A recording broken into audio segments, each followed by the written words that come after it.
Hi guys. Welcome to my channel.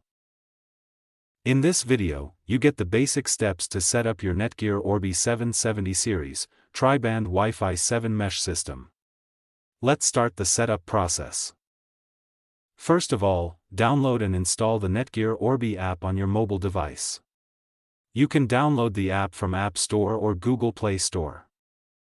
After download, plug the Orbi 770 series, Wi-Fi 7 mesh system into a power.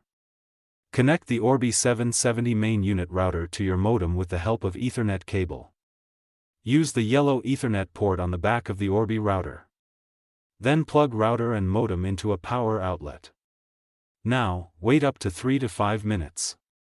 In this time, your modem LEDs became stable, and your Orbi router's LED turned solid white.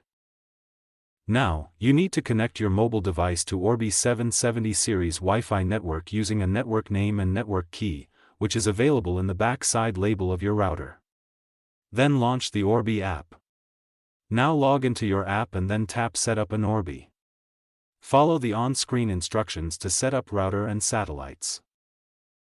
To set up with web browser, connect a computer to the Orbi main router's SSID. The Orbi router's default SSID and password are found on the QR code sticker on the router, as well as on the product label on the bottom of the router. You can also connect your Orbi router with computer using an Ethernet cable. Launch a web browser on the computer connected to the Orbi 770 main unit router.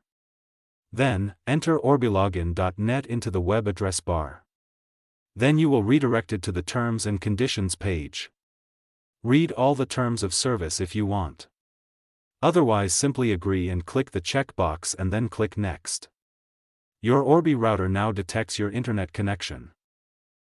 Now Orbi login page displays. Here type admin in the username and password box and click Sign in. Now, select and answer 2 security questions from the menus and click Login. Then create an SSID and password, then click Next. Connect to the new SSID with the password you just created with your Wi-Fi enabled devices. Test the connection. After this, you need to click Next or follow the on-screen instructions. Now, the Orbi satellite setup page displays. Place your Orbi satellites and plug them into power outlets. When your all satellites are placed and plugged in, then click Next. Wait for 2 minutes to connect your satellites with router. Your satellite's LED lights became stable. It indicates a successful connection. After this connection, click Next and then Finish. If you are facing any trouble to configure your NETGEAR Orbi devices or you need our assistance, then you can reach us. Thanks for watching.